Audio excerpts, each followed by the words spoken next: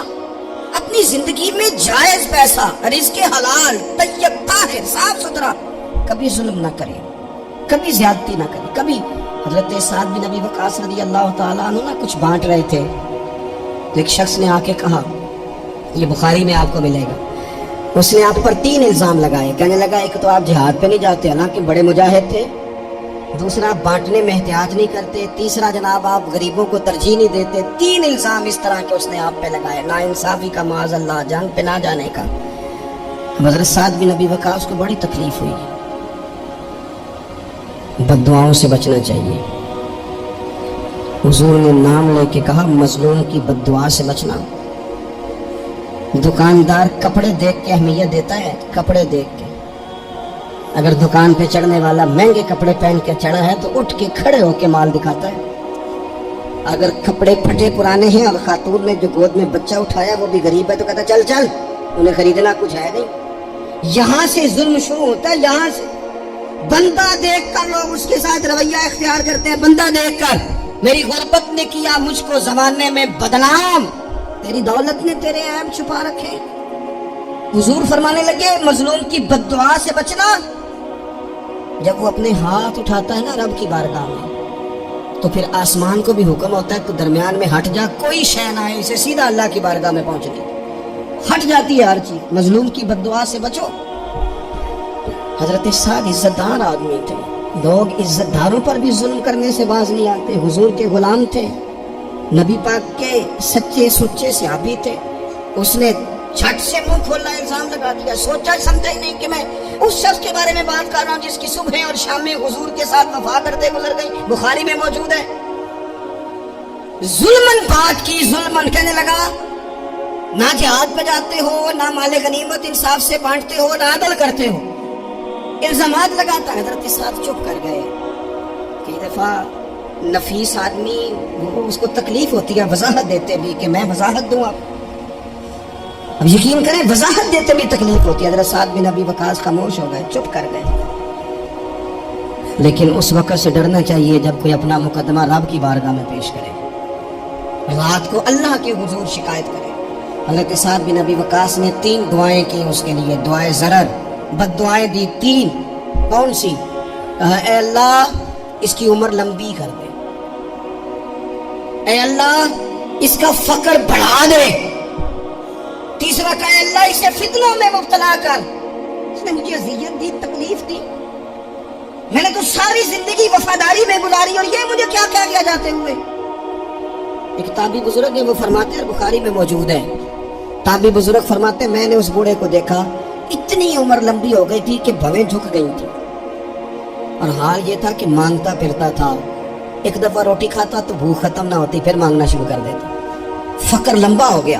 اور فرماتے فتنے کا یہ حال تھا کہ نہ اب خواہش تھی نہ اس کے وجود میں اتنی طاقت تھی، لیکن راہ سے گزرتے معاذ اللہ ثم معاذ اللہ کسی خاتون کو چھیڑ دیتا، اسے جوتے پڑتے، اسے تکلیف ہوتی. تو جب لوگ اسے پوچھتے یہ تو کیا کرتا ہے تو کہتا یہ حضرت سعد بن ابی وقاص کی دعا ہے جو میرا پیچھا کرتی. یہ میں نے ان پر ظلم کیا، زیادتی کی، الزامات لگائے، دل توڑا، یہ دعا ہے جو مجھے جینے نہیں دیتی. خدا را اپنے لہجوں پر، اپنے انداز پر تھوڑی توجہ دیں. ہم مطلب وہ جب ہمیں پتہ ہوتا ہے نا کہ یہ سامنے والا کمزور ہے، 2 باتیں سن لی ہیں تو پھر ہم 100 سناتے ہیں، پھر ہم کئی 100 سناتے ہیں، پھر تو ماں بدولت باز آنے کو تیار نہیں ہوتے. کبھی بھی کسی پر ظلم نہ کریں، زیادتی کا مزاج نہ بنائیں، تکلیف نہ دیں. ہمارا وجود، ہمارا لہجہ، ہمارا اٹھنا بیٹھنا کبھی کسی کے لیے بوجھ کا باعث نہ بنے. ٹھیک ہے بعض لوگوں کے شر سے ڈرتے ہیں، بعض لوگوں کی ضد سے ڈرتے ہیں، بعض لوگ رٹا بڑا ڈالتے ہیں تو رٹے سے ڈرتے ہیں، خاموشی سے نکل جاتے ہیں. اس کا مطلب یہ نہیں ہوتا. وہ حضور نے فرمایا مومن نرم دل ہوتا ہے. سامنے والا سمجھ لیتا ہے شاید بزدل ہے، اس کو پتہ ہی کوئی نہیں وہ تو نرم دل ہے. یاد رکھنا کچھ بدلے صبح قیامت اللہ کے حضور بھی پیش ہوں گے.